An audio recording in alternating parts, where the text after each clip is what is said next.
Chiquitita, una pregunta. ¿Qué aves tú gusta? Las lapas, las tortugas. Tortuga es no un pájaro, ¿eh? Los pájaros, mi amor, ¿qué pájaros te gustan? Las lapas, Sí, y el yigüirro, un pajarito, esos azulitos de color, ajá. celestes. Ujú. ¿Y qué más? Unos celestes con negro, que llegan mi abuela, ¿verdad? Y La gallinita. ¿Y? Ajá. Y el mosmot. Ah, motmot. Ah, ¿y el motmot das? ¿Cómo? ¿El motmot? ¿Cómo? ¿Cómo así?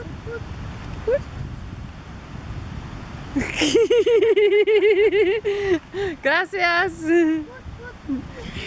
Y adiós, adiós, adiós.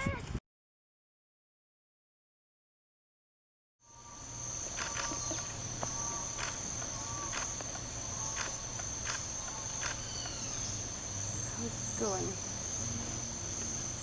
Not bad, not bad. Hi, I'm Kara-san, and I finally arrived in one of the most birdiest places in the world, I guess. We're here in Costa Rica, and I actually did make some very spontaneous decision to book a flight just some weeks ago, and I'm here with my bird guide Rodolfo, who is actually the main operating guide in La Selva biological station.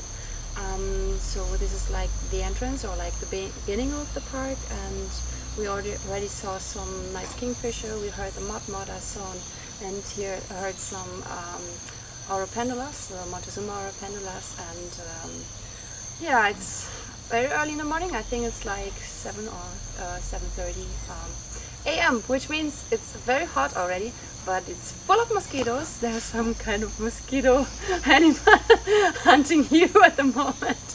In any case, I'm protected with my Colombia mosquito clothes, which I hope will work perfectly. Unfortunately, I didn't cover my face, so I hope I'm not like this tonight, because I'm here for having a gig in San Jose this evening, which I'm pretty much looking forward to. And yeah, we will continue this trip, and hopefully we will see as many as 300 birds in one day.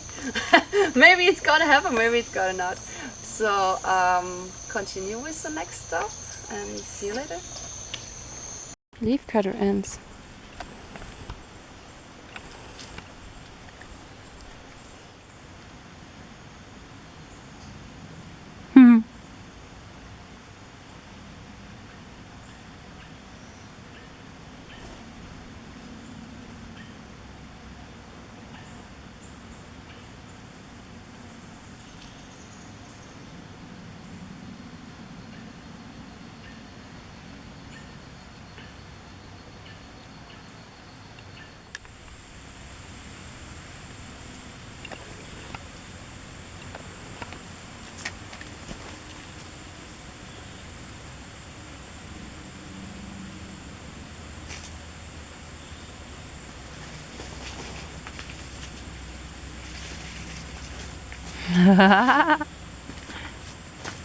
This is really like Lego.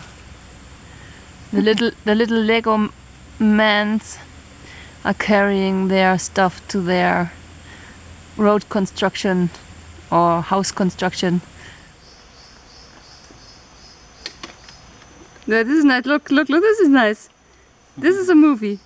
Huh? This is good for trance music, you know why? Because they are walking so fast. This is nice. Go off, mosquitoes. You can make a whole video of this. Hmm.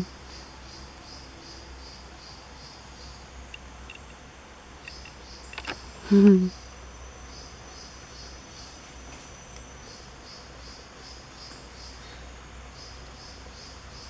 I'm in La Selva biological station still in Costa Rica, and I'm really amazed about these leafcutter ants.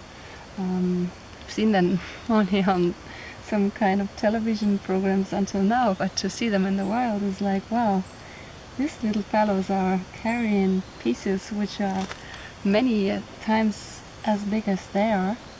And sometimes I even see that they're carrying some of their fellows actually on the leaf. So they are very strong, very strong animals. There is another one. I don't know what he's doing there actually, and there's a little one following. Maybe they're and there's seems like they're carrying their babies on this way. Actually, those are adults. Yeah, this is adults. What they have the mission to clean up the leaves, because that might have things that might pollute the colony inside. Look at this. There's even two of them on one leaf, cleaning the leaf before they are getting inside, right? This is the one. He's working hard. Have a look at this. Such a big leaf and two adult one on it. Wow, that's amazing. This is a huge one. He's looking like he's having two heads. So Rodolfo, can you show me actually or explain me what we're seeing here with these leafcutter ants? Because I actually don't get the whole thing. There are so many and it's one species, but they have like different sizes. So how is this? They are maybe the most amazing organized colonies in the world for insects. This, as you can see, that tree ants on top of the leaf.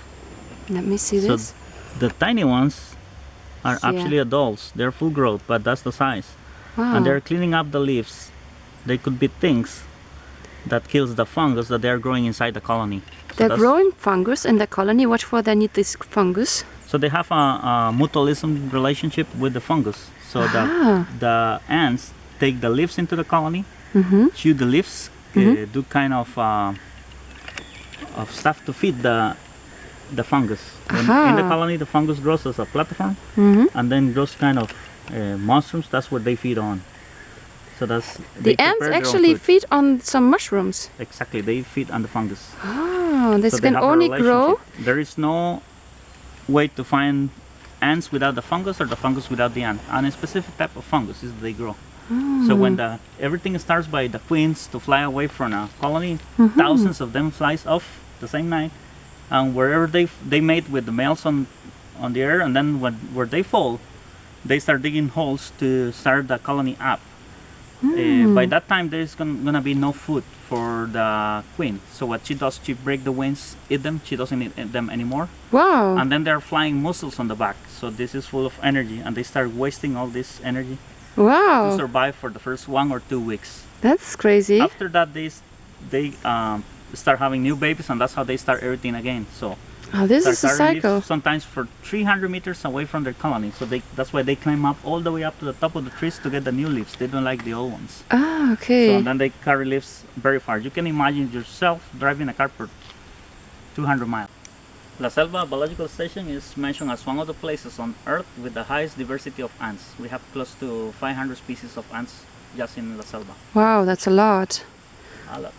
Wow. Do you have also like the biggest leafcutter ants, or? Actually, these are leafcutter ants, the normal size. I don't know of any bigger ones. But we do have other ants, other types that are bigger, like the famous bullet ant, which is about 1 inch big. Wow. And they are very painful if they sting you. So okay, more painful than the mosquito that are biting me. Mosquito is nothing next to a bullet ant. They call it bullet ant because they said it hurts as a bullet. Wow. I have tried them before, so it's something. Did you eat them? You said try them. But they're really good to eat them.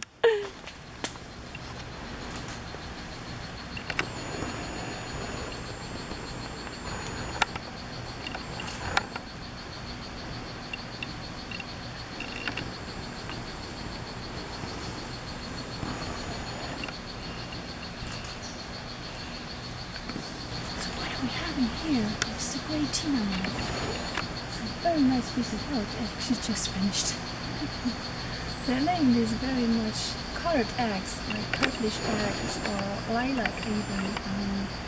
And I find them very nice because they have this special beak which looks like from a duck, but then it's smaller. It's an endemic bird of Central America and South America. And they're terrestrial birds, but they sleep on the trees, most of them.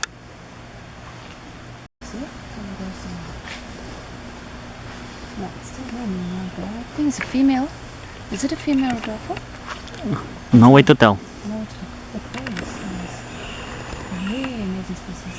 The tinamous are these great kind of birds which are missing the tail actually, but that are laying these really colorful eggs. I'm not sure which color this is lying. I thought it was like purplish or lilac. Anyways, amazing species. Look, we're approaching it like I think it's close at like 4 meters from here, and it's still not going. So really amazing birding place here in La Selva. Should really once come over and see this.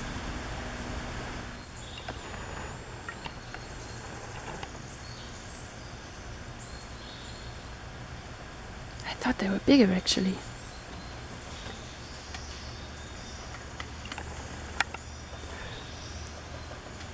This area is full of mosquitoes.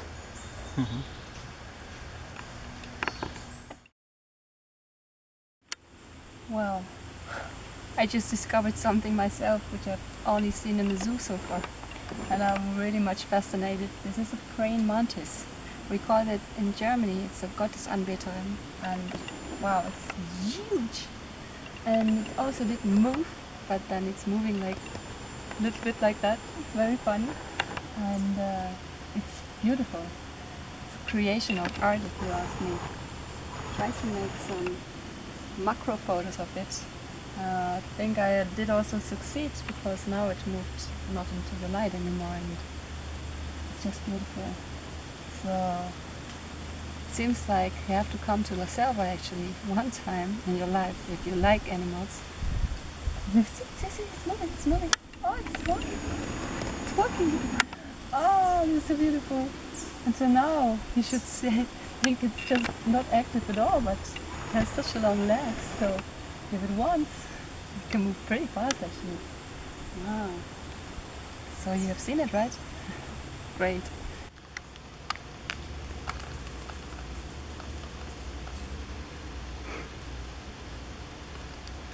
He's tired of moving.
Good morning. This is day 2 in La Selva Biological Station. I managed actually to find some kind of crimson bellied or crimson headed, I don't know, crimson crested, whatever, woodpecker. In any case, one with a huge size and a huge crest, and was mainly red, and the other way more hawk striped, which was amazing. Seeing some juans again. Also, I was able to make a great photo of some toucans. I'm on my way alone today, and it's very quietly and it's nice.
And this is how thunder sounds like once you're in the rainforest.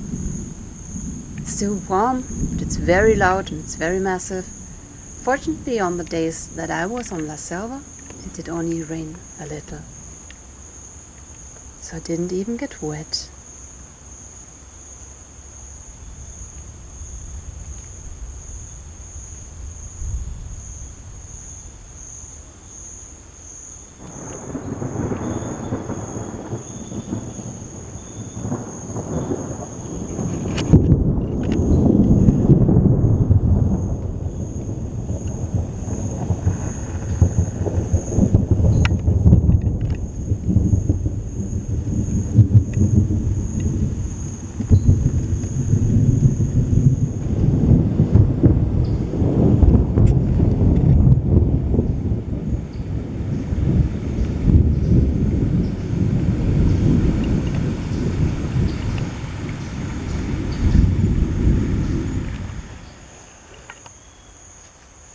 This is the colored peccary, which is widespread in tropical and subtropical America. Since they're so small, only about half a meter of size, I find them very cute actually. Something you might not know is that they don't belong to the pig family actually.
Hi, this is Kara-san again, and at this moment I'm at Heliconia's island. This was actually more a spontaneous trip because I didn't hear about this at all before I went here to Costa Rica. But it's a really beautiful place. It's like a bird's paradise, especially made for birds, and you can stay here as well. They have beautiful houses, and I'm so amazed I arrived here this morning at 5 o'clock and wasn't able really to focus on the birds because of my camera and because I just hear all birds, but they've been sitting high up in the trees. But just now actually I'm having a view since the last hour on the feeding spots they have for the birds. They're especially prepared for them, and they put bananas and maybe also some other fruits for them daily, which are growing here to attract the birds. So it's a really nice experience to just have your lovely breakfast here and see all the birds just appearing for your camera or for your pleasure, however you want it. It's a really amazing thing. So just now, just a few minutes back, there's been like 6 crested collars, aracaris, which I only have seen until now in some private zoo collection. And they're just appearing for my pleasure. It's so amazing. So another bluebird flying there. I haven't, oh, there's another aracari actually at this moment over there. So I don't know what to say. Actually, this is not good for interviewing, this is more for experiencing it. This is the collared aracari, and he belongs to the toucan family. He breeds from South Mexico to Panama, also Ecuador, Colombia, Venezuela and Costa Rica, and the reddish collar on the neck area gave him actually his name. They usually move around in small flocks of 6 to 15 birds, searching for food, and they are primarily arboreal fruit eaters, but they will also take some insects, lizards, eggs and smaller prey. They used to breed in lowland forests and lay 3 white eggs. in a natural cavity on an old woodpecker's nest high in a tree. Both parents incubate 16 days and the little ones are blind and naked at birth. Both parents feed them and might be assisted by 3 more adults, and they fledge after 6 weeks, after which the parents still continue to feed them for several weeks. Their social behavior is rather unusual for the toucan family.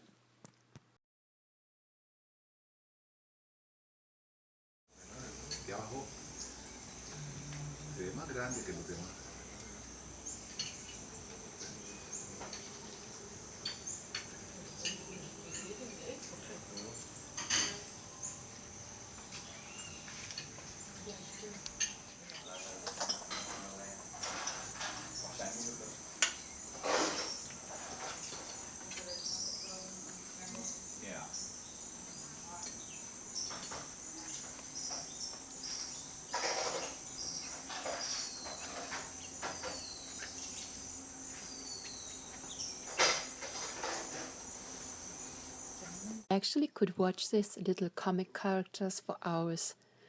They are just too beautiful and funny to be real.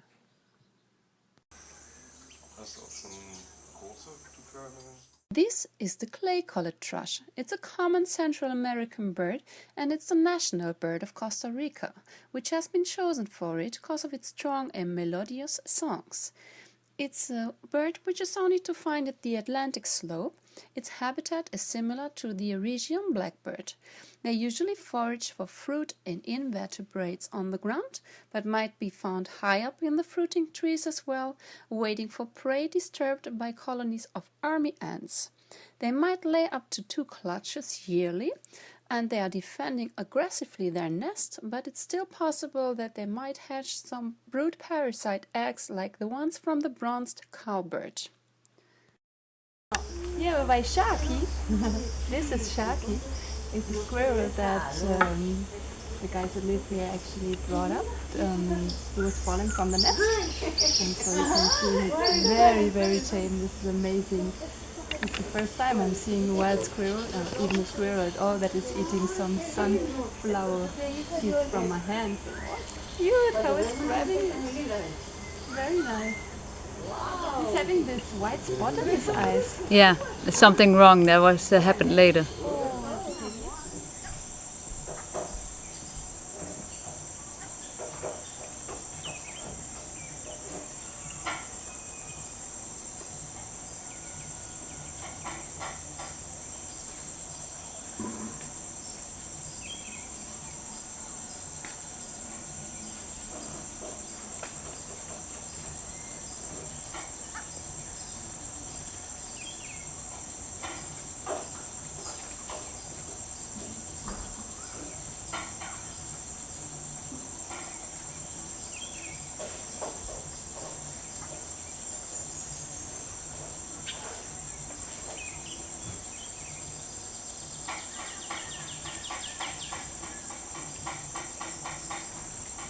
I'm still in Heliconia's island, which is at this moment not surrounded by all rivers, which means we're not really on an island yet, but there can be water. He just actually told me, Henk told me, the water can be till up here, which is amazing actually. You can't imagine this, but this happened like 2 months ago. So that's why it's actually called an island, even though it's not at the shore side. So what we are having here, you might most of the time even find when you're going here, and this is some kind of not tame, but they're just used to people, the spectacled owl. I've only seen it in zoos so far, but if you have a look at this moment, there were 3, 2 already flew off, but there's still one sitting over there in the tree. He was some kind of afraid of the howler monkey, so then he also didn't fly off, but when I approached actually they did fly off. So they are some kind of not afraid of the monkeys, but of the big ones, which are walking mainly on 2 feet. Maybe they are smart and they are knowing why.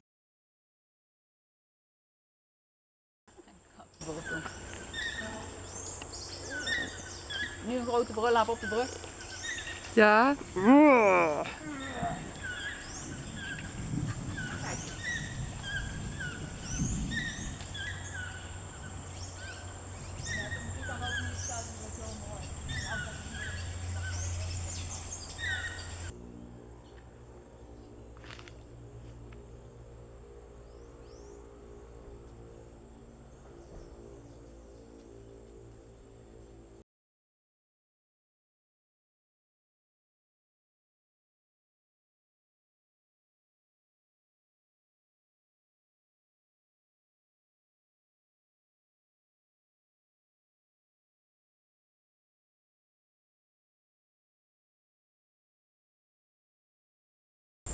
I'm still at Heliconia Island and I'm now in that old rainforest part.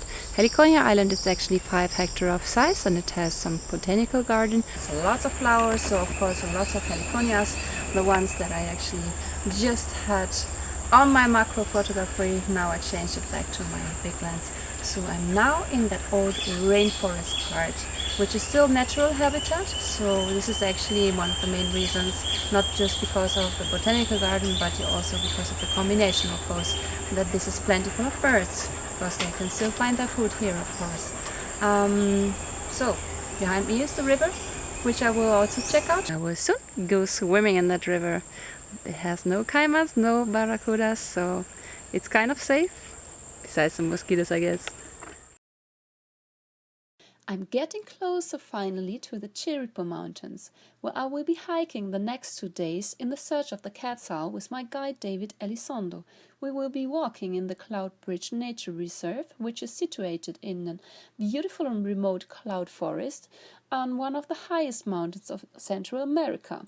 It is a private nature reserve in Costa Rica, which is alongside the primary forest of the Chiripo National Park and UNESCO World Heritage Site.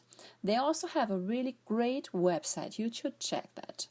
Actually, many students and biologists from all over the world come here to explore natural issues. They offer opportunities for volunteers and scientific researchers as well that can also stay at the entrance of the park in one of their guest houses. So it's not easy to drive here. This is why I actually understand why the bus would take at least 1.5 hours with 20 kilometers. As you can see, the car is only shaking. Wow, this is nice.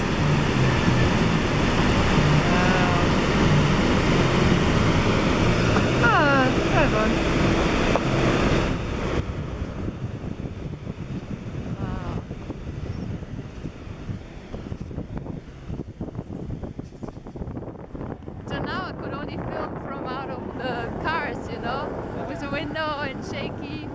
And this is less shaky because I can handle it more. Wow.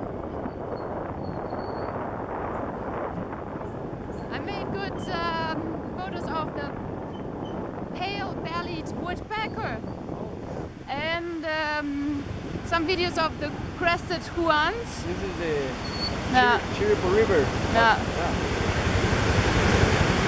We are so now on our last trip to the entrance of the park where we will start walking for the quetzal, and this has to be done by motorcycle. This is a way and a road I would never actually drive myself, whether by car, nor by bike, nor by motorbike. I feel nice, I feel free, the weather is good for now, it's not raining, so I'm really excited how it will be. In any case, I'm enjoying my trip as much as I can, it's really funny. So this is something you should ever do once you like some adventure. In my big bag I have 2 guavas and 2 chayotes. Oh. Yeah, because I like them. So we're reaching somewhere at a very nice bridge. Yeah. How old is that? 40 years old. 40 years old? Yeah. Wow. You think we can manage to get over? Managed to get over? Yeah, will we get over? Oh yeah. And how many of us more? Maybe. Maybe some elephants? No, No, not really? no. If we want to go to the river, we can put some elephants. Oh, because then we can maybe also ride on the elephants. They can carry us through the water. Yeah. Okay, that's a good idea because it's very loud here. I think the river is very wild. Let me check that.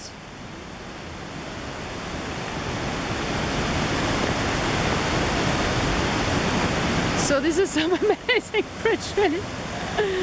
Wow. With old wood. Old. Yeah, and that stays for long. Yeah. So, who wants to likes to jump in the river? Here you go. Or maybe here you go. Uh-oh. Finally managed to have more than half of the trail in the meanwhile. And now we're gonna cross this river. I'm wondering how, but I guess my guide found out some way how to do this. Our shoes are waterproof, my clothes are only insect proof, they say. It's not correct because all the mosquitoes of the last days have been biting me all over, even through my insect blocker Columbia clothes. But anyhow, I feel great.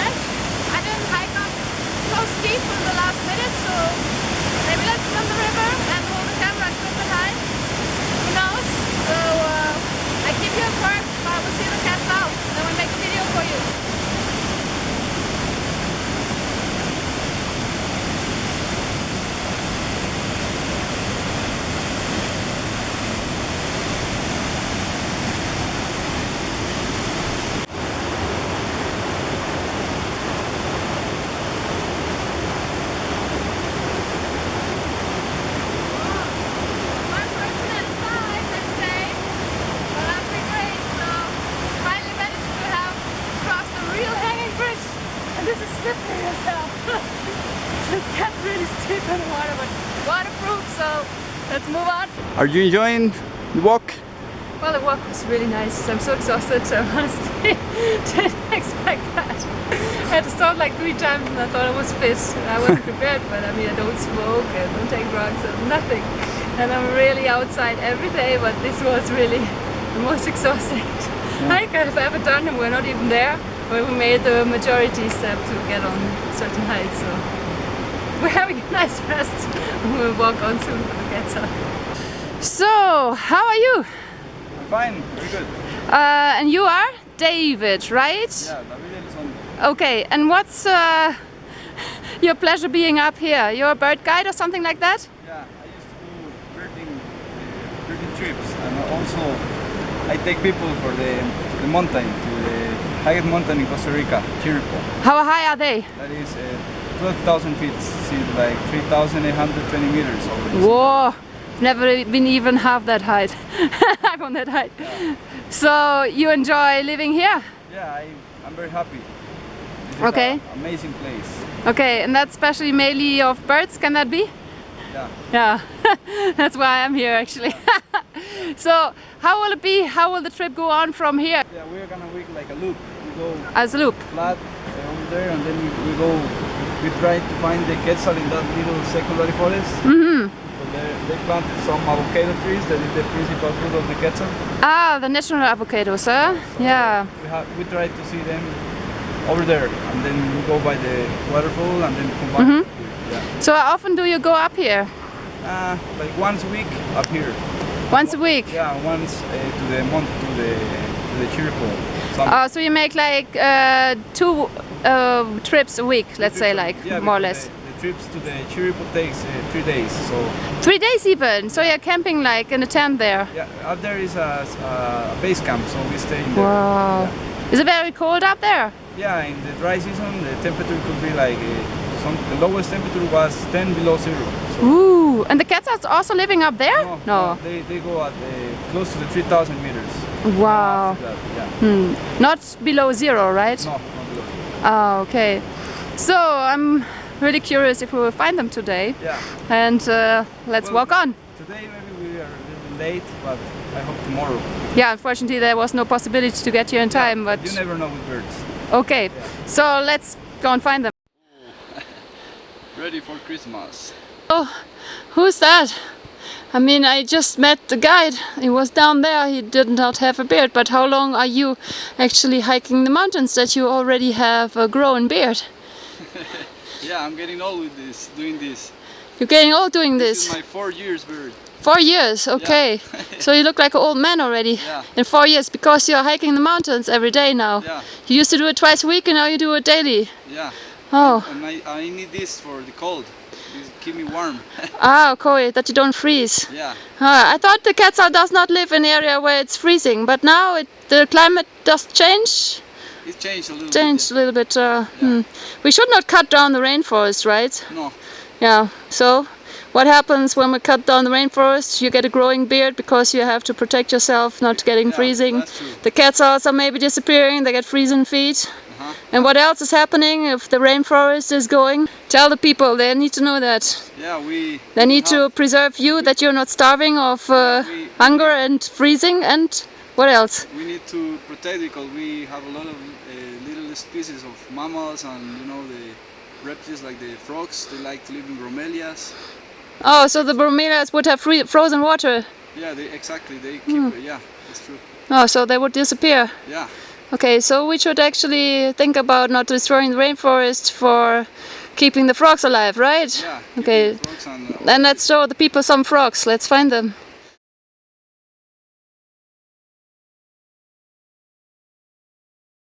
Well, actually, we made it till the end of the trail, at least the part where all the quetzals could be seen. We reached the top. I'm very glad I made it. I didn't see it yet. Or choose the wrong day or choose the wrong time. Wasn't able for me to get here in time. It's a beautiful trail walking up here.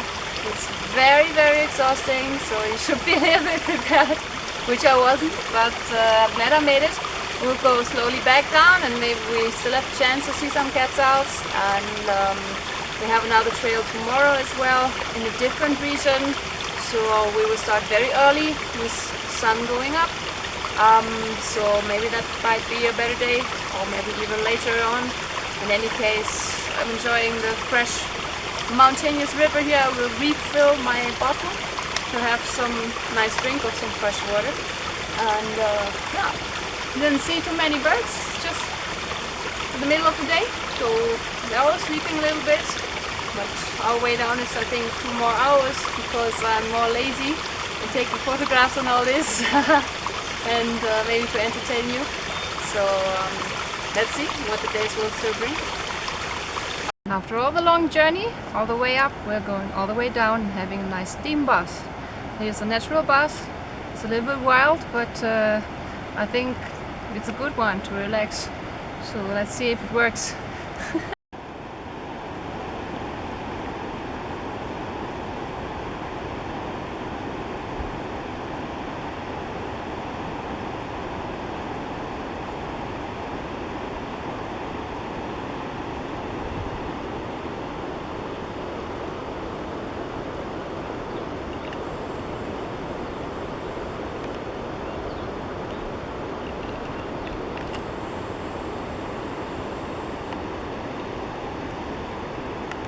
So it's almost 5 o'clock in the morning. It's the second day in the Honeycreeper mountains, and I did rent a cabin here for just a few dollars. Actually, that was very cheap.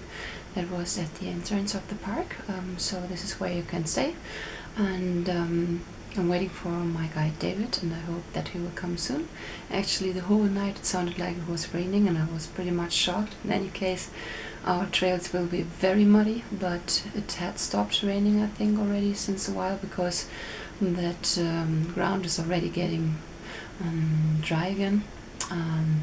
But it still sounds like there is a huge river floating, or it's like stormy, whatever. I can't see anything, not even a move in the tree, so it seems to be quiet. But he told me it will be there in between 4:30 and 5 o'clock, and yeah, it's still dark, so I hope we will reach there by the time that the sun is going up.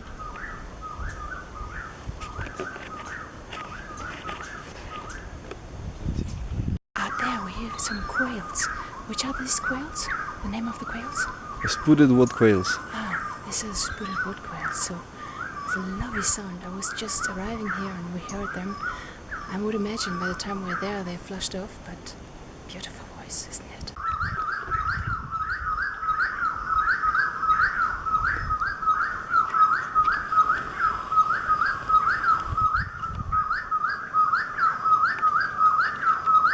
Wish I could see them. Maybe. They are moving to here. Because quails are what? Because quails are very aggressive. They don't like anyone coming in their territory, right? Yeah, they are territorial. I saw them fighting in India in the morning. Yeah. They were very, very rude to each other. Yeah, we're trying to make it come closer.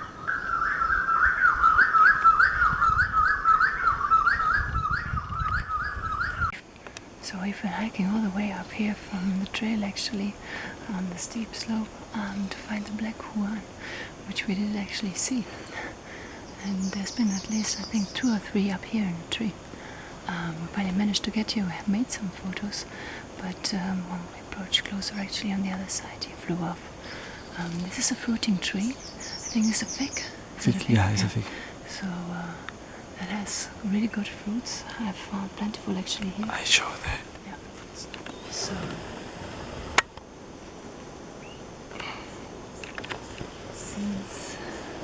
since we came all the way up here, we decided to sit and wait a little while to see if they might come back, because there were actually common birds in this area, but I have only this day to see them. So let's see if we have some more luck.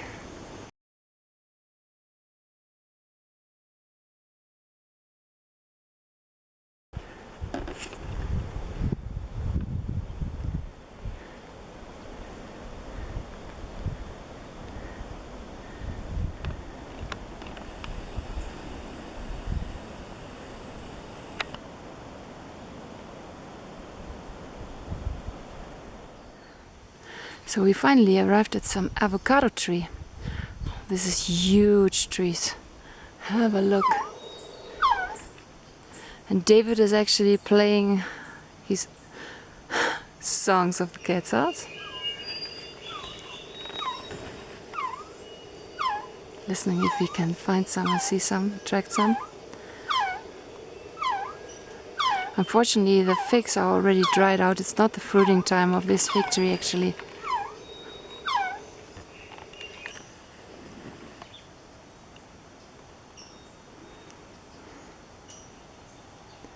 So Sonia, ready? What time is it, David? 7. 7. 7 Wow. in the morning. So we walked up like 1.5 hours to get here. And so Sonia already. 1.5 hours, yeah. Well, we haven't found a quetzal yet, but I'm very lucky. We just managed to make some very great photos of a female from the collared drogon, which is from the same family as the quetzal, of course. So, much enlightened. I'm very happy I found that. So I finally tried out my extender, but it's reducing light, so I could only make a take-off photo of it. I'm taking off for the next flight. It's still up there in the trees. It's one of the principal nesting areas for the quetzal in February and March. We easily can see couples here in this area. Ah, so if I come in February or March, Yeah. we have a big chance. Actually, here we have one dead tree, and we can see the hole where they used to nest. The dead tree in the middle. Yeah, I'll check that soon. Okay. What is the loud bird we're hearing? Is that the quails? That one is the quail. Quail again. Then we have a very metallic sound, is a black-faced solitary, Okay, family of the robins. amazing. Yeah. I call that metal bird actually. It's our metal friend. I'm not sure if he likes heavy metal, but People used to catch them and have in cases. really? Yeah. Because of that sound? No. Because they look like nice. The robin is a small one, is dry with orange legs and orange bill. Mm. Yeah. How you feel today, Cara? Are you enjoying the walk? Pretty much. I'm so enjoying that I have to stop like every 5 minutes because I can't walk anymore. I didn't have a muscle ache actually at all, but my legs are just too tired up. So the walking is taking us a little longer today. Just in the back actually you're seeing an oak tree. At this region we're walking now at the Chiripo trail. We have many oak trees, and this oak tree is most probably 500 years old. Well, pretty much amazing species. He has seen a lot of quetzals, I think, and we're even now, as my guide just said, in a popular breeding area of quetzals, but we're just here at the wrong time of the year, which is the rainy season in October. Just discovered some Haiti woodpeckers out there, and I will show you some films I made about them. So have a look.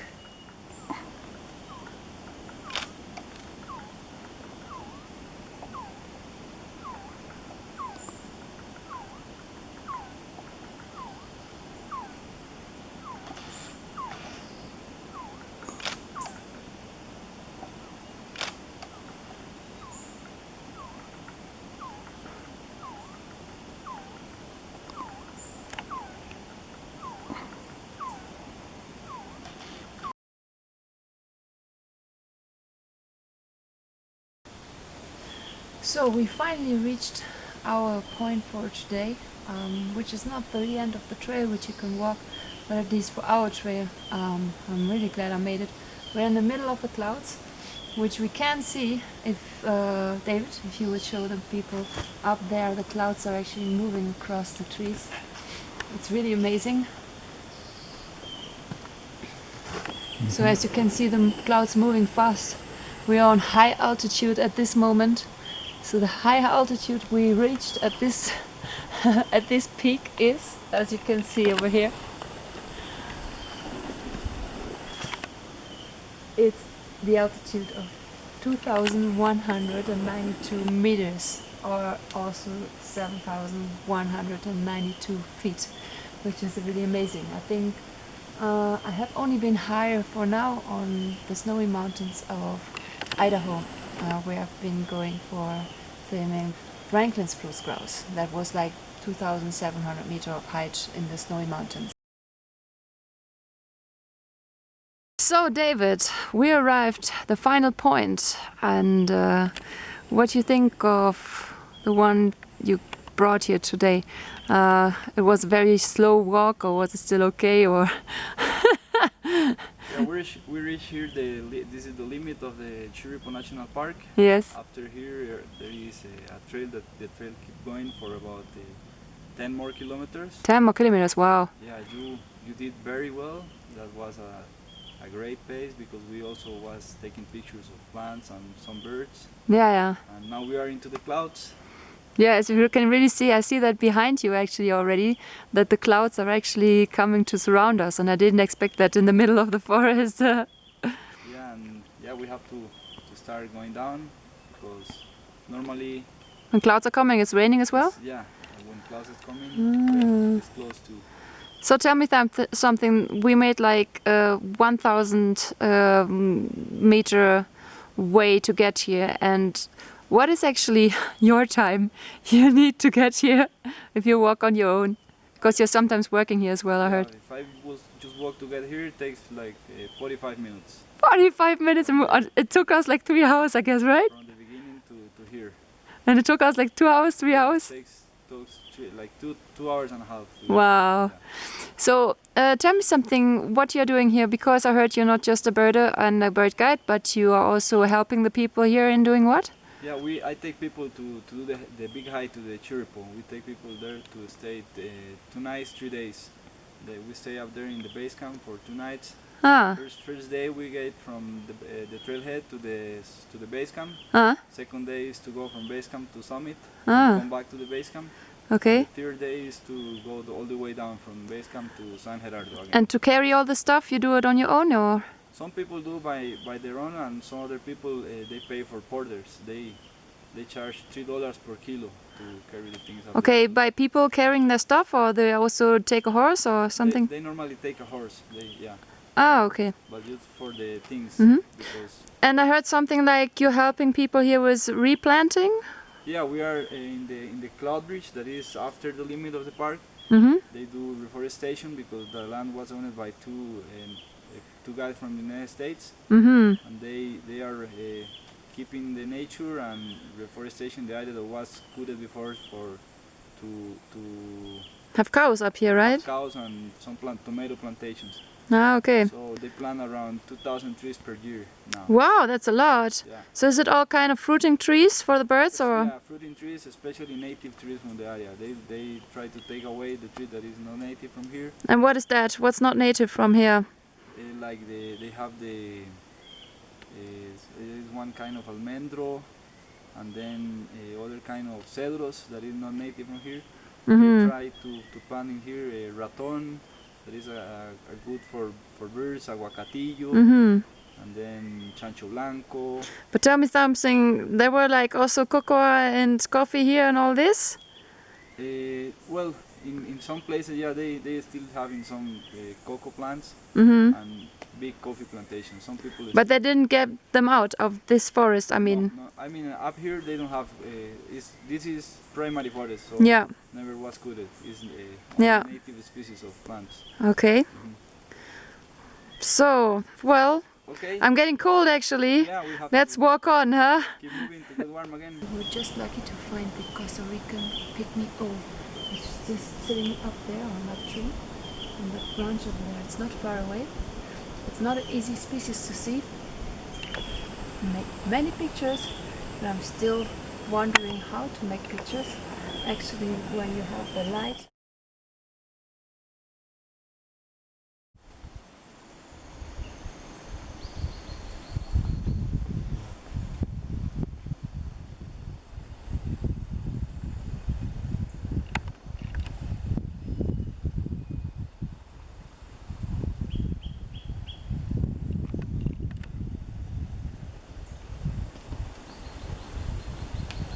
So as you can see here now, we already, the clouds are coming already, we're already getting down the hill, but this is the time for the clouds to come up all over the hill to rain up. So we have like, I think 12 o'clock, and as you can see out there, the clouds are just appearing in front of your eyes. They're just coming in an immense tempo actually.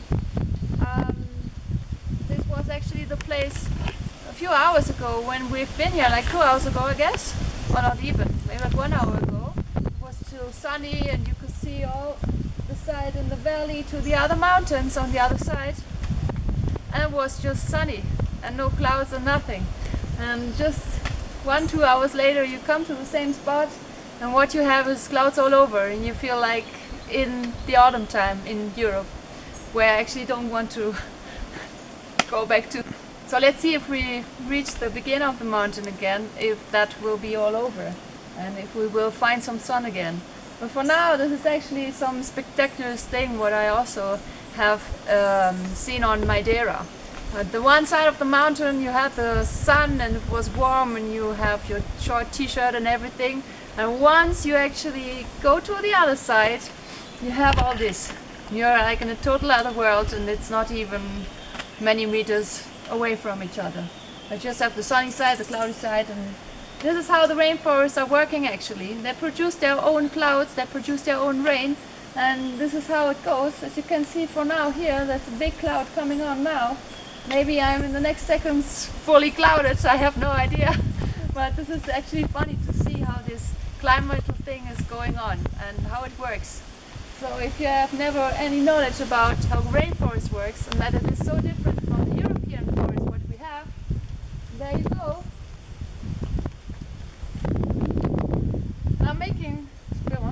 I'm making some more photos actually of this tree over here. This is amazing to see. A tree with all these epifruits, bromeliads and orchids fully in the cloud. Wow. I finally arrived Ciudad Nelly. By the locals it's called Villa Nelly, which is south of the Punta Arenas region, close to the Panaman border. The people's life here is rather rural, and Ciudad Nelly is home to some of the last Guayami Indians, which still make nice handicrafts.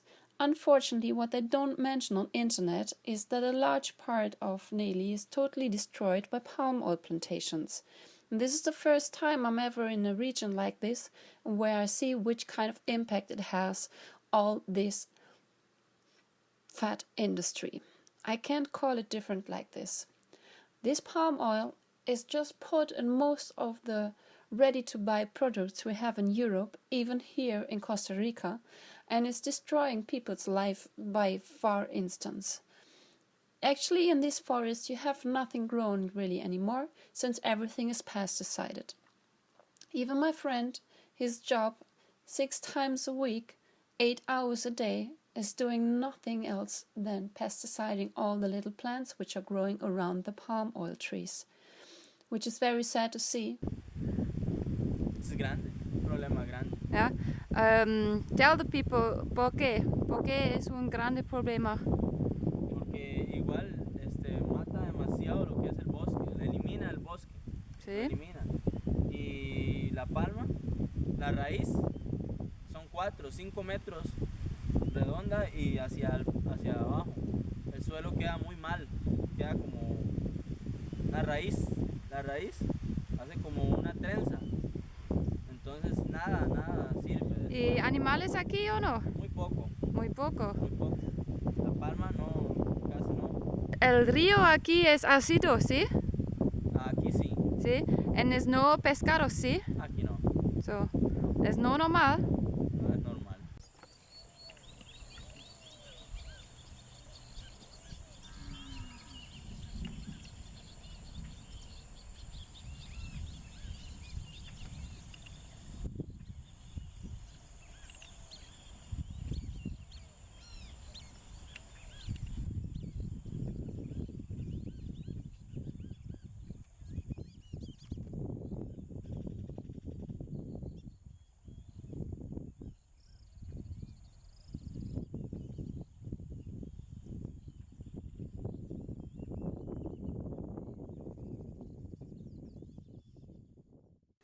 The northern jacana. It's a wadder which is a resistant breeder from coastal Mexico to western Panama, and on Cuba, Jamaica and Hispaniola. They are found worldwide in the tropical zone, and they are known as Jesus bird as it appears that they can walk on water with their huge feet and claws, on which they can usually walk on water vegetation. They always live in vicinity to water, and their diet is mainly carnivorous. They mainly feed on little worms, insects, snails, crabs, fish, mollusks, and seeds. Male and female make a pair bond for a year for their territory. The jacana has a simultaneous polyandrous mating system, and if water levels remain constant, jacanas can breed all year round. Interestingly, the nest building and parental care of the chicks is done by the male solely. A male might create several nests for the female, and she might choose one of her own. And the males are incubating 28 days, and the females might only help them in occasions. Actually, after all chicks are hatched, after 24 hours later, he might leave with them all the nest, and they are able to swim and dive and search for food already after they hatch.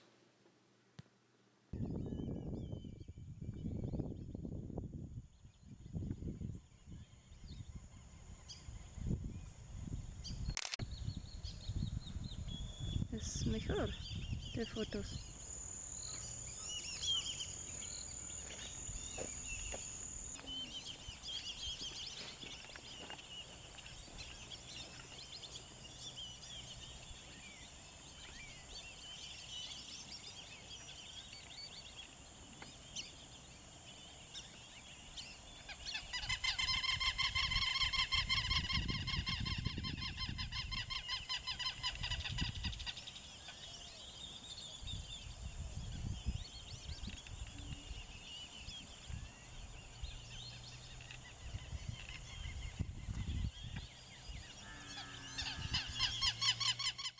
The bare-throated tiger heron is another wader, which is found from Mexico to northwest Colombia.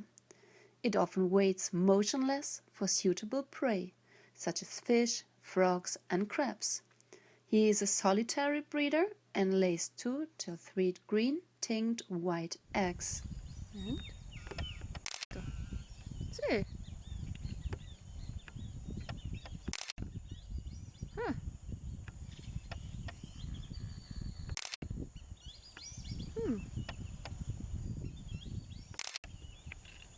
Perfecto.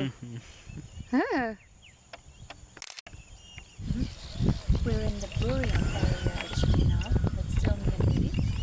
That's behind the palm oil plantations. This is some kind of natural grassland area or water wetland area. We have about 40 species of birds just in the back over there. We're still waiting to get photographed from me.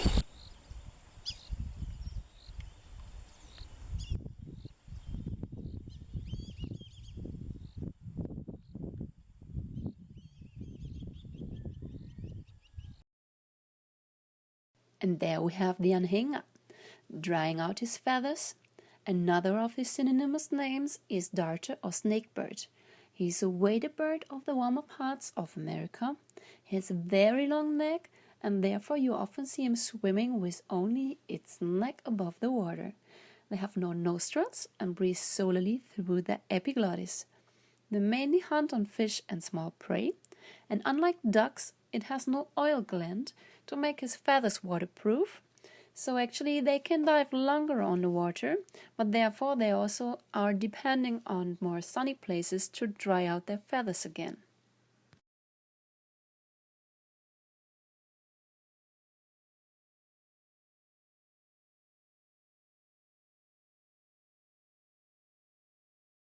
This beautiful bird is the great kiskadee. It's one of the most common birds in the urban areas of Latin America. It's a large bird and can weigh up 52 to 86 grams. It's a common, noisy and conspicuous bird, which mainly feeds omnivores, but he likes some fruit as well. It's an alert and aggressive bird, which also resembles this in his sounds. And he has a strong flight and does even attack a larger bird such as raptors in flight. Cause he's not a good songbird, he fortunately is usually not kept as a caged pet.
this little shrub.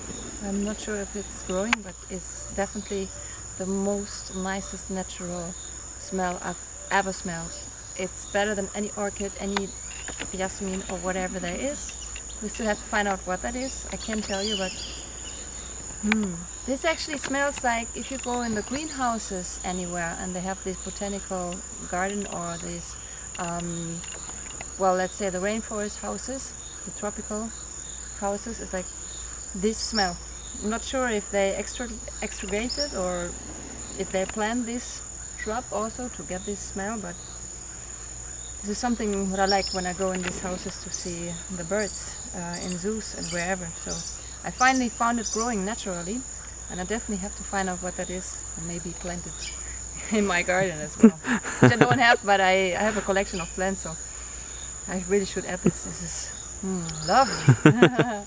So actually we've been driving around a little bit in that wetland area, and alongside the river here we're just actually able to make some awesome photos of the mud, which is called like it's like mud. I can't do it very well, but you can do it much better. How it sounds? How does it sound? Tell me.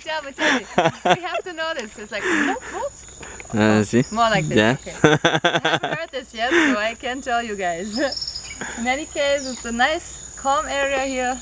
A lot of mosquitoes still. So tomorrow I gotta get some mosquito repellent and some sun protection. I forgot that. So finally after 6 days I got a sunburn, and I wasn't prepared for that. I have all this stuff in my baggage, but it's not here. So curious what else we will find. It's really lovely here.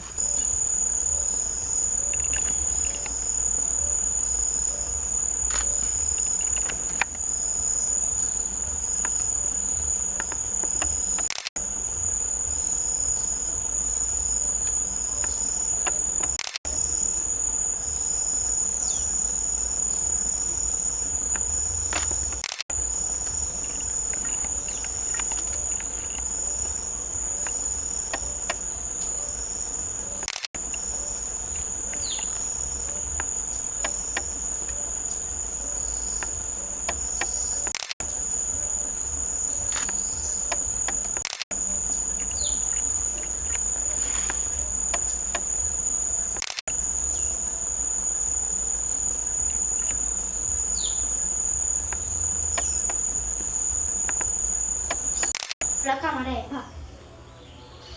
No, Georgia, que se descarga. No puedo. ¿No tiene otra cámara? Es lejos. Por Marco.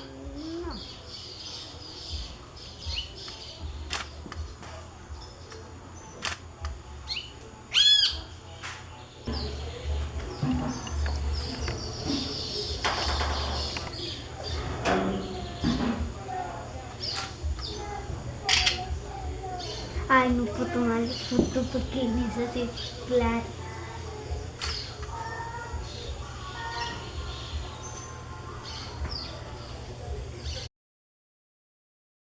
Golden hooded tanager is one of the most beautiful passerine birds I've seen on my Costa Rican trip. It's a resident breeder from southern Mexico south to western Ecuador. It resides from sea level to 1,500 meters of height and eats small fruit and some insects as well. They're actually nesting in tree forks or a bunch of green bananas and often breed twice yearly. Their young ones from the first clutch assist with feeding the second brood of chicks as well.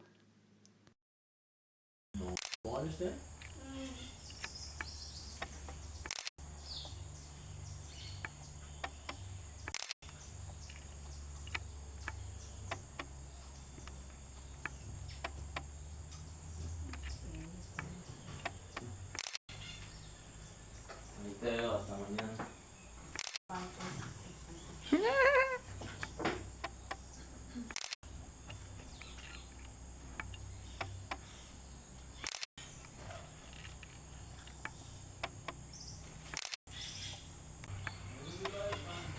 Sí, ya me cuenta. No, es que no sabía que lo estaba usando.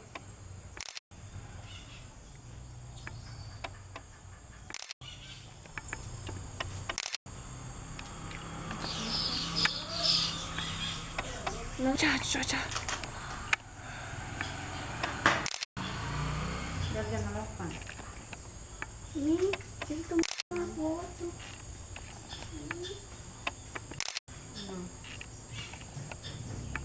veo. Es un cambio, es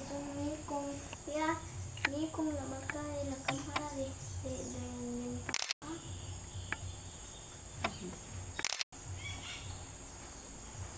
Amita, vea cuánta ropa me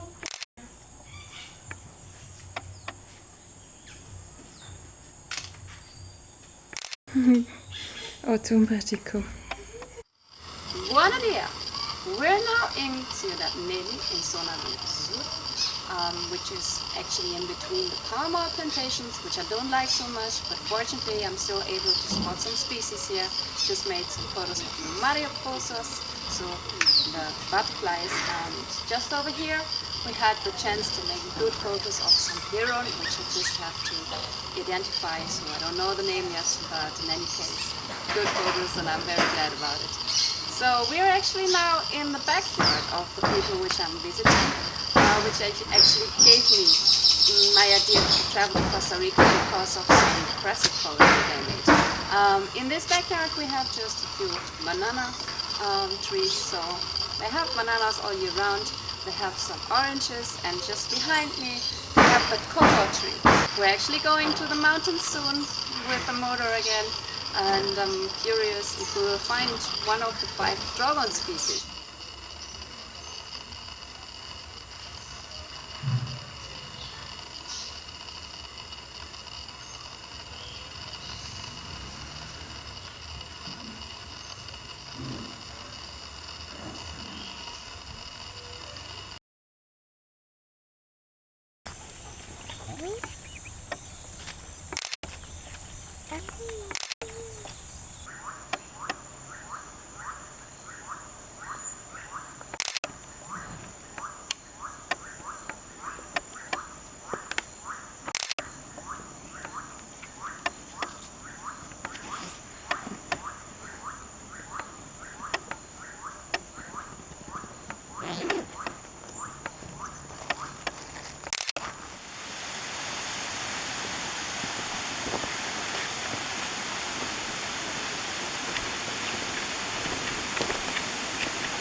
Not even here. We're still looking.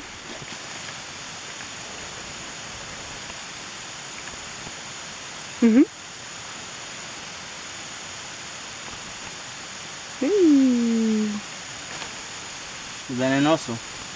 No. No, it's venemoso.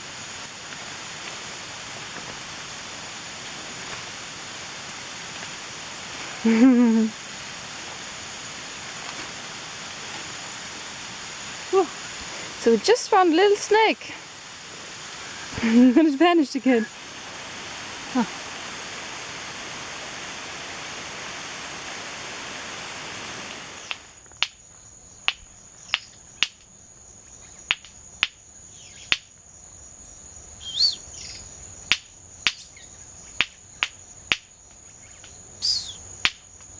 So we're still in Nelly. We actually are finally on our drop-on tour, but seems not a good day today. It's very quiet. So we've been actually trying to find some up in the trees up there, but there was no sighting of them. Finally we heard some mannequins and yeimiri.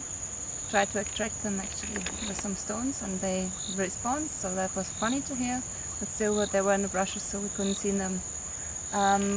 What is very sad to see and what is a good point actually of seeing destruction is what you see in the back behind me, which goes from all over here, from the mountains, back to the mountains. There you can see the factory, and all the way up there is all palm oil plantations. There's nothing more than that. And so you see right in the middle where the big dust is coming out, but that is all there is left here in this area. That might be a reason as well why the only birds we can find around Nelly, or the only true ones, would be the place here. Unfortunately, we weren't lucky today. I'm not sure if we will maybe see some, but they don't have much space actually left to survive, so that might be another reason why you must be lucky to see them. So, see the clouds upcoming there? Don't think it will rain so fast, but it's very quiet here. So maybe this will be my only unlucky day. Let's see what's coming on.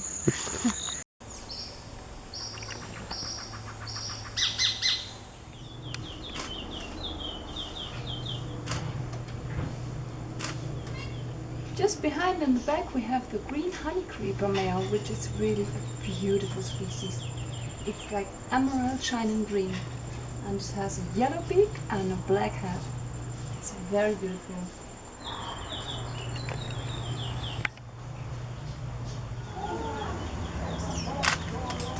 Beautiful bird.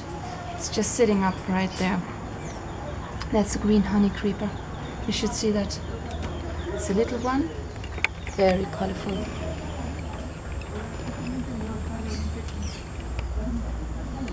Just like 2 meters away from it. Isn't it beautiful?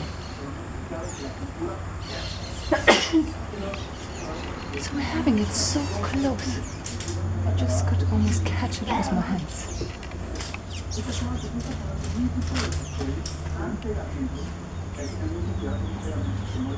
Yeah, this gives perfect light.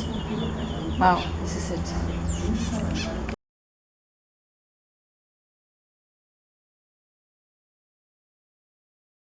So this is my third day in Nelly in Zona Azul, and we actually moved to another place, which is the house of the people which host me, to have a chance to see some other birds.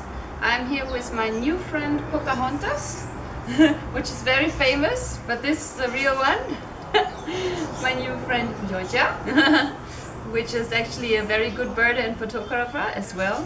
And she's actually all the day once we're together showing me where I can find the birds, which is really amazing. She's very good at that.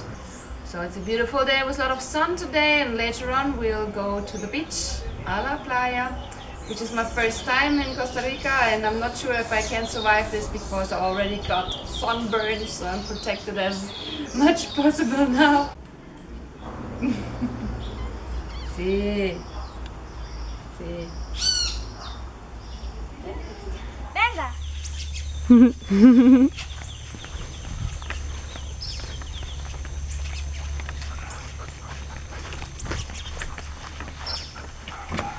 Ya que es la escuela donde está mi hermana. Venga, a ver. Aquí estudian con la maestra Damaris. Y venga, y esta última escuela es primero. Esta es la escuela.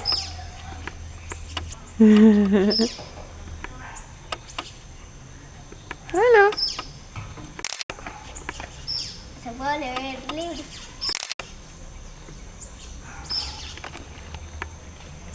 Ya. Bien. Venga,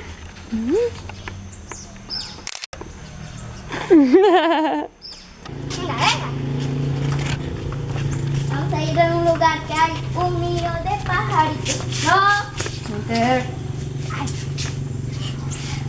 Venga, venga, venga, venga, venga, venga, venga, venga, venga, venga, venga. Aquí está el nido.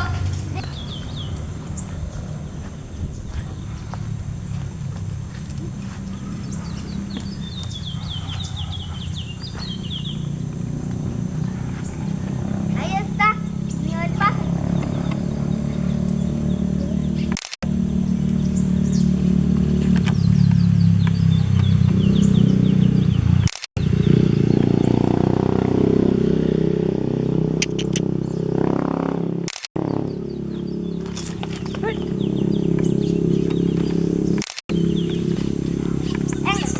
Me encanta mi mamá, mi papita y mi mamá y a Daniela. ¿Y las gallinas? ¿Y gallos? Y gallos. Sí. ¿Y Hunter? Y Hunter también, y Mop, el que está en la casa.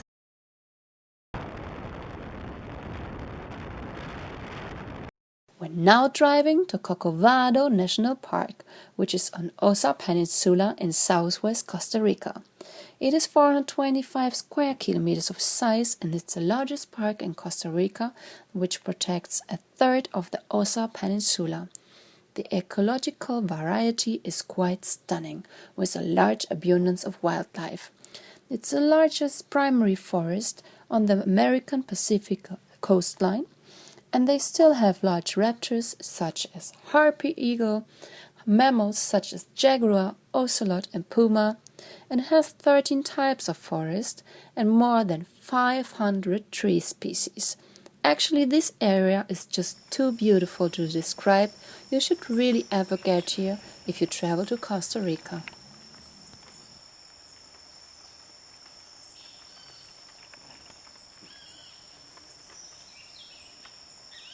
So here we have two females of the Crux rubra or great curassow, which is a large bird. It's terrestrial and living in the rainforest of Latin and South America. It's occurring in different color shades, the females at least, and I was always keen to see them in the wild, and they were my main reason why I came visiting Costa Rica.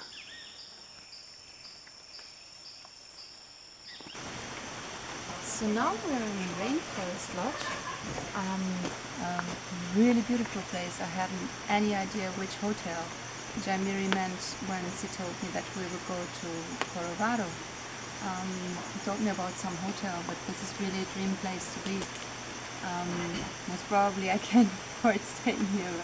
I'm just here and I'm seeing this, and I will definitely let some of my friends know that this is a happy place to be. And oh, how more nice can it be to have some desayuno, breakfast, lunch or anything just in the middle of the rainforest. We have a little lake here, we have all the birds here. Just when we arrived this morning we were so happy to already see two females of my Crux rubra of the great curassow, which have the reddish color in here. A really amazing place. We filmed some colibris and it's very early yet. We're here now about 7:30, so really beautiful place. It's full of birds, so I'm very much curious what the day will bring. Most probably it will be the most nicest place I've been so far in Costa Rica, at almost the end of my journey. So let's see what we'll find today. This is a Costa Rican jumping spider. Can't tell you which species it is, and I really don't like spiders at all, but for making macro photographs, this assists as a great model for my lens.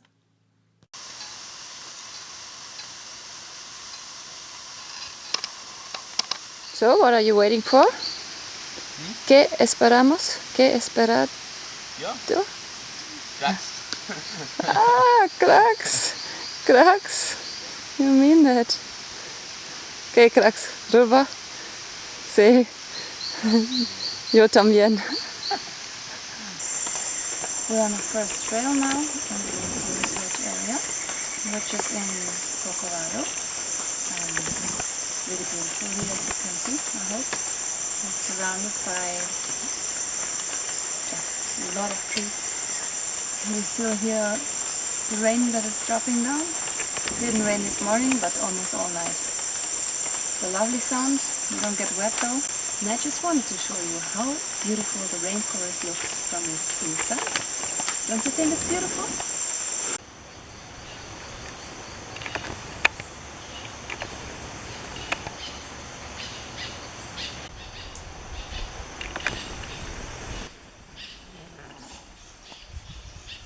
There's the charming hummingbird. It occurs in Costa Rica and Panama and inhabits open woodlands, coffee plantations, second growths, and gardens with flowering trees. During most of the year, males congregate actually in lacks of up to 12 birds, and they breed throughout most of the year, except from the high peak of the dry season. Me and Jay actually spent quite a long time, and me getting desperated from my cam that didn't want to work manually. So I tried and tried and tried again to make the photo of the day of a hummingbird, and only resulted into one acceptable one.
So we've actually been here to see some more cressets. It's been a while now. We are here now for 3 hours, I think, and no more cressets. So what do you think? ¿Por qué no más crácidos aquí? Es mucha cacería. Normalmente en Costa Rica se practica mucho la cacería de animales, tanto cracks, saínos, agoutis, todo tipo de animal salvaje es cacería para carne. Entonces es prohibido, en Costa Rica es prohibida la cacería, pero es una práctica que se da mucho y muy comúnmente en Costa Rica. Muy común. Sí, muy común. Y entonces un policía miras Sí. personas. Si un policía ve a una persona cazando en la cacería, es encerrado o es llevado preso o una multa muy grande. Sí. So it's not allowed here to shoot any cresset or eat any cresset. It's not allowed, but people do it still. Okay, that's bad to know. Here we just found some brown-hooded parrots. It's a small parrot which breeds from southeast Mexico to northwest Colombia, and it's found in lowlands and foothills up to 1,600 meters. It lays its eggs in natural cavities in trees, and it usually feeds in pairs or small flocks up to 15 birds, and is eating seeds and fruits from trees and epiphytes.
is a second sighting of me in my life of monkeys. Just behind us, up in the trees, there is a family of capuchins monkeys. I think they're called like this as far as I can remember. They're making much noise. They're falling from one tree to another or jumping from one tree to another. I've seen a mother with a baby, and I will show you the videos now.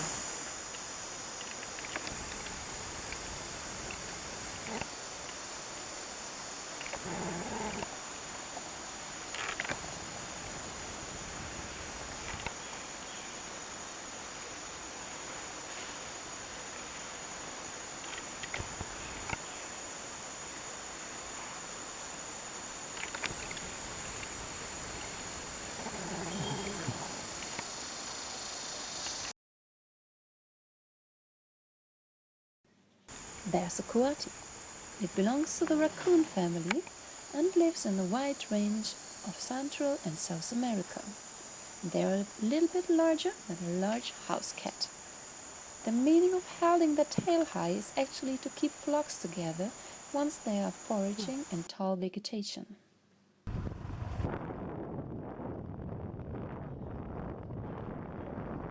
We're now driving to Pavones, a small town located at the South Pacifican slope, and we drive here by motor and it will take us around 1.5 hours, and it's a very popular site for surfers with a very beautiful beach.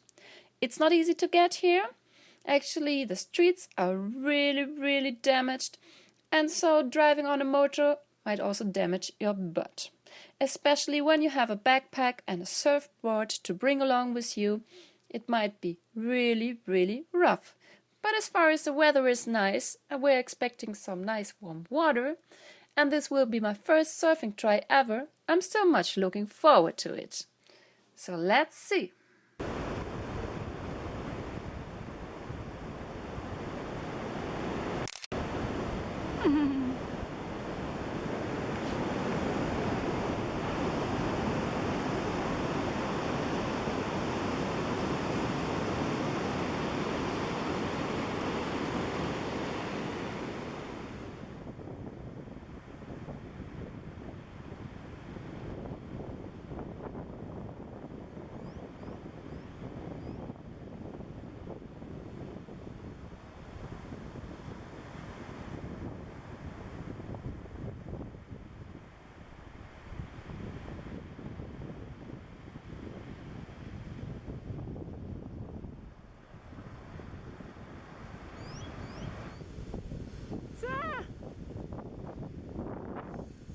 Wow!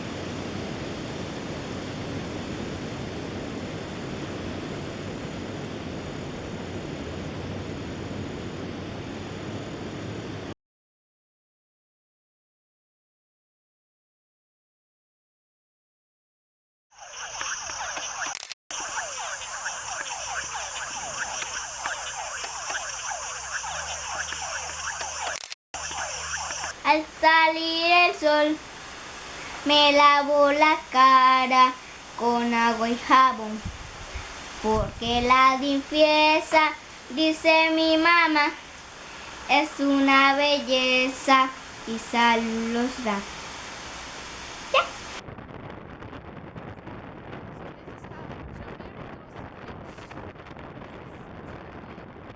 Sí, calidad. Me hacer la calidad es mejor.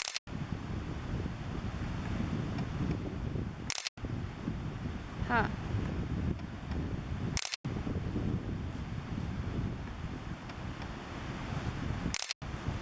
¿Ese pájaro qué es? Pájaro. So we are still in Costa Rica. This is my last day, and this is Marilin. Showing me actually something special at this place where we are. Estamos en Playa Pavones, zona sur Costa Rica. Esto es una semilla que es muy consumida por las lapas rojas. Ah, that's the red scarlet macaws. Yes. Ah, qué bonito. Mm. Estas son de ese árbol. Este árbol. Sí, Sí. ese. Y Ah, ok. en Playa Pavones hay muchas lapas. Ah. So, es de pájaro de pavones. Sí. Ajá. So, y Georgia. Georgia. Hola. Ok, Georgia, ¿te gusta aquí? Sí. ¿Sí? ¿Por qué? Porque le gusta el mar. Por el río, Ujú,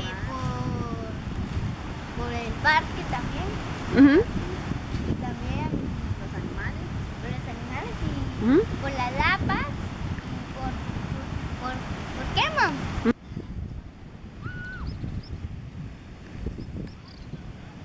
Qué bueno, ¿eh?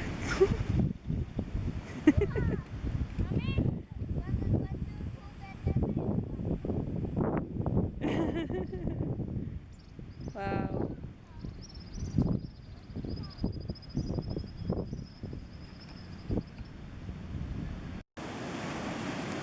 I came to Costa Rica in search of birds.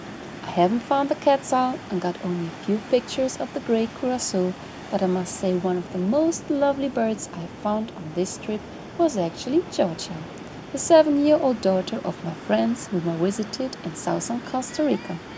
I'm pretty sure she will make a great birder in a few years, as she is already pretty smart in finding and identifying birds and working with cameras. Even though children in Nelly seem to have almost no toys and no electronic devices, she was one of the most enthusiastic and happy kids I've met in my life. I'm missing you, Pocahontas. I hope you like the film, my dears.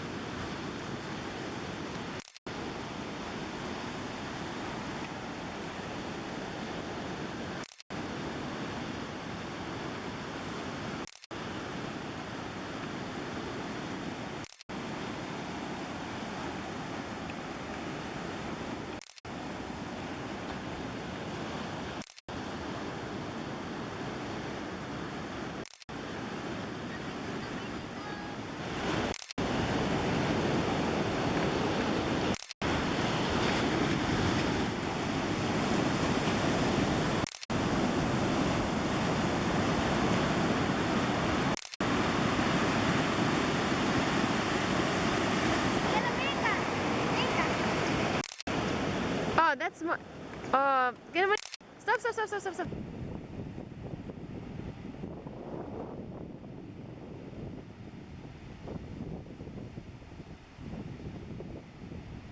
Vamos, chiquitita.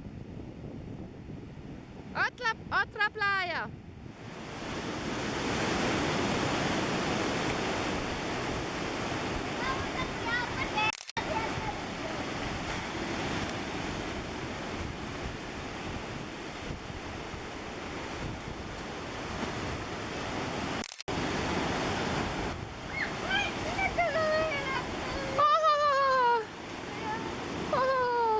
Uy.